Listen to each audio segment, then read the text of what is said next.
Bonjour tout le monde, bonjour. Et nous aimerions remercier principalement nos abonnés, tout le monde, toutes les personnes qui ont liké notre vidéo, les observations que vous avez faites, les remarques et les suggestions que vous avez faites. C'est suite à cela aussi qu'aujourd'hui, nous allons décider de faire une vidéo sur nos conseils que nous avons publiés sur comment rédiger un CV partie 1. Alors, qu'est-ce qui se passe? Pour postuler à un emploi, il faut toujours un CV. C'est très important. Le CV, c'est l'histoire de la personne. C'est ce que vous faites, ce que vous avez fait, ce que vous voulez. C'est ça, c'est le CV. Donc, depuis votre naissance jusqu'au jour où vous voulez postuler, c'est le CV. Mais comment donner de la joie, de l'espoir à un recruteur de prendre le CV, de le parcourir? Oui, c'est très important. Alors aujourd'hui, nous allons juste parler de la forme.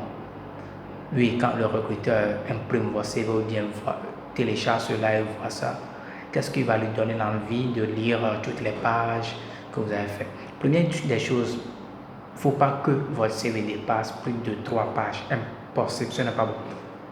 3 pages au maximum, mais la recommandation, c'est 2. 2, ça va. Mais 3 pages, c'est bon. Si vous avez 40 ans, 50 ans, que vous avez plus de 15 ans, 20 ans d'expérience, je sais que vous avez fait beaucoup de choses et que vous avez beaucoup de parcours. Ça, je le sais. Mais de grâce, soyez synthétique, précise dans tout ce que vous allez faire, dans les informations que vous allez mettre sur votre CV. C'est important. Imaginez, le recruteur a plus de 100, 200 CV. Il va perdre votre temps pour lire ça? Non. Ça, c'est la première remarque que nous avons à vous donner. La deuxième remarque, c'est par rapport au caractère. Il faut choisir de bons caractères, lisibles, pas trop de couleurs, parce que s'il y a trop de couleurs, certains recruteurs peuvent avoir des problèmes d'œil, d'yeux. Donc, ça dépend. Est-ce qu'il voit bien la couleur bleue, il voit bien la couleur noire, il voit bien la couleur orange? Donc, il faut souvent le faire blanc sur noir ou noir sur blanc. Simplement, pas trop de couleurs, quoi. Évitez les couleurs au maximum. Parce que des fois, lors des impressions aussi, si l'encre finit, vous voyez que certaines couleurs ne se font pas voir. Le bleu, le jaune, vous voyez, le gris, quand il n'y a pas beaucoup d'encre. Ouais. Donc il faut tenir compte, il faut maximiser les chances, quoi. C'est très important. C'est très important. C'est très important. C'est très, très, très important. La photo. Ah, ça, c'est ça même. C'est ça même le nœud du problème. Nous voyons des candidats qui mettent des photos selfie, des photos style soir de piscine. Non. Prenez une photo présentable. Si vous pouvez porter des cravates bien. Voilà. Prenez des photos où vous mettez sur votre 31 comme si vous allez à l'église.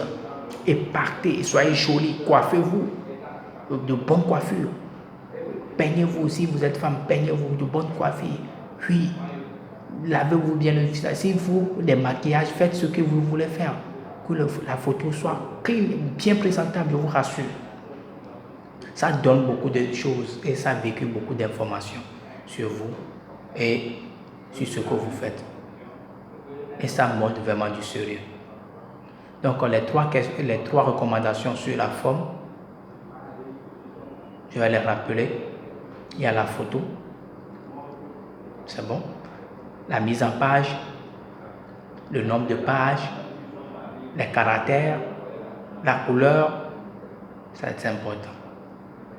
Si vous avez aimé les recommandations que vous avez faites, abonnez-vous à notre chaîne, partagez la vidéo.